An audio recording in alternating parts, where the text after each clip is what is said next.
Près de 1 300 € de muguet ont déjà été commandés il y a un mois. Mais voilà, cette fleuriste vient d'apprendre qu'elle risque d'être sanctionnée pour ouvrir le 1er mai.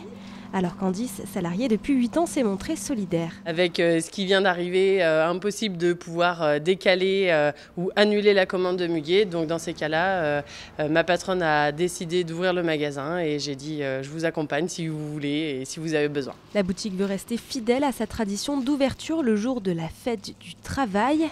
Mais au Sable d'Olonne, cette boulangerie joue, elle, la prudence. L'année dernière, 5 confrères ont été sanctionnés pour avoir fait travailler leurs salariés ce jour-là.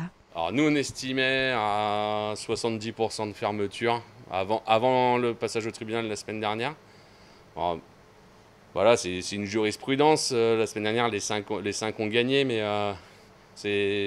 moi, voilà, je dirais à mes adhérents, faites attention. C'est pas parce que voilà, ils ont été relaxés que l'année prochaine, s'il y a des contrôles et des procès-verbaux encore demi, voilà, maintenant on ne peut pas se ranger derrière, on n'était pas au courant.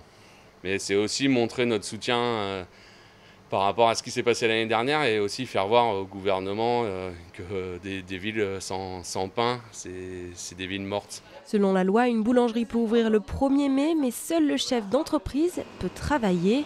Une incompréhension partagée par la Confédération des petites et moyennes entreprises. Pourquoi la Vendée ?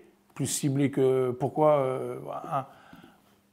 un contrôleur qui fait 5 boulangeries, enfin voilà, personne n'avait été informé, voilà. Bon. Tout le monde est un peu stupéfait. La preuve en est, c'est que ça fait la une des journaux. Voilà, bon.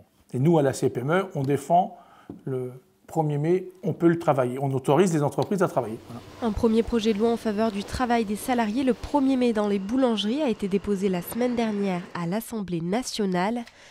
La fédération, appuyée par la Confédération nationale de la boulangerie, feront tout pour faire évoluer la loi.